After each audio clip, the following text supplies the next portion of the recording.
Okay. Jim, what do you make of the 90 minutes we've just watched? Well, I was really pleased with the reaction we got from the players. That's the first thing I'd like to say.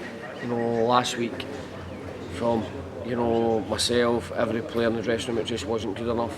And those players went out today and showed a reaction to that performance by being really competitive, having some good play and creating some good chances.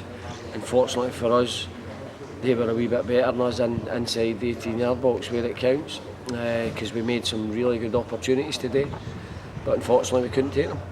What you did get was players stepping up to play. You've got your injury issues right now. You got some good individual performances from the guys. Yeah, absolutely, and the boys that came in done really well, and I thought our substitutes were excellent as well. Leighton McIntyre, Mass, Leachy gave us something as well. You can clearly see that Jerry and Louis are going to take a wee bit of time to get up to speed. They've not got the same fitness levels as the rest of the lads, but with that will do them the world of good today to get minutes under their belt, and obviously especially for Jerry to learn what the Scottish game's about, but again he had to come off with an injury because he's hurt his wrist, he took a sore one, so we need to get that x-rayed and see how that is. But in the main, I'm proud of how they went about it today in terms of application and some good play as well. I thought midfield three done really well, and Charlie was particularly good.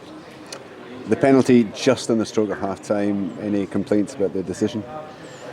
Okay, I'll always complain about a handball because it's such an unfair rule, I think, because he's definitely not trying to deliberately handle it, but by the interpretation then his hand is like that, so I think it's really harsh, but if that's a rule, that's a rule, and we just needed to take that one in the chin, and it was at a killer time as well, just before half time, when just seeing out the game and get inside and get your half time talk done, so it was a sore one to take at that particular time. But again, I thought they came out second half and responded, and the fact that we lose the second goal because we've not punished them with a couple of opportunities is a sore one for us. Again, Kyle's had to make good saves. We didn't have it all our own way, which you'd expect because they're a good side, they've got good players. And that's the championship, but taking your chances and making sure you limit the opposition. And you're going to need your goalkeepers to make saves because it's such a tough league. Frustrating perhaps that Leighton's goal came 60 seconds later than the second goal for them. Had we got back in level terms, do you think that might have made it a very different final chunk of the game?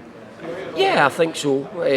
Goals always change games, and obviously we've scored, as you say, that couple of minutes too before or after their second goal. But it was that type of game that both sides were creating chances. It was two teams going at it. It must have been a good game to watch for the spectators, albeit it's us that's on the end of a sore result. So, but for me, there's no negativity. It's a marked improvement on last week's performance.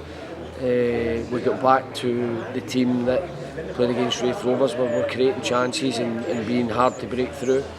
And for me, that's a real positive. So we dust ourselves down, we get ready for next week. And in terms of the injury situation, Scott and Mitch both missing today, how are they likely to be for next week? Can you tell at this point? I think Scott will be definitely ready because his is badly bruised foot, I should say. Easy for me to say. But that should be fine. I think Mitch also should be just about there and ready to go.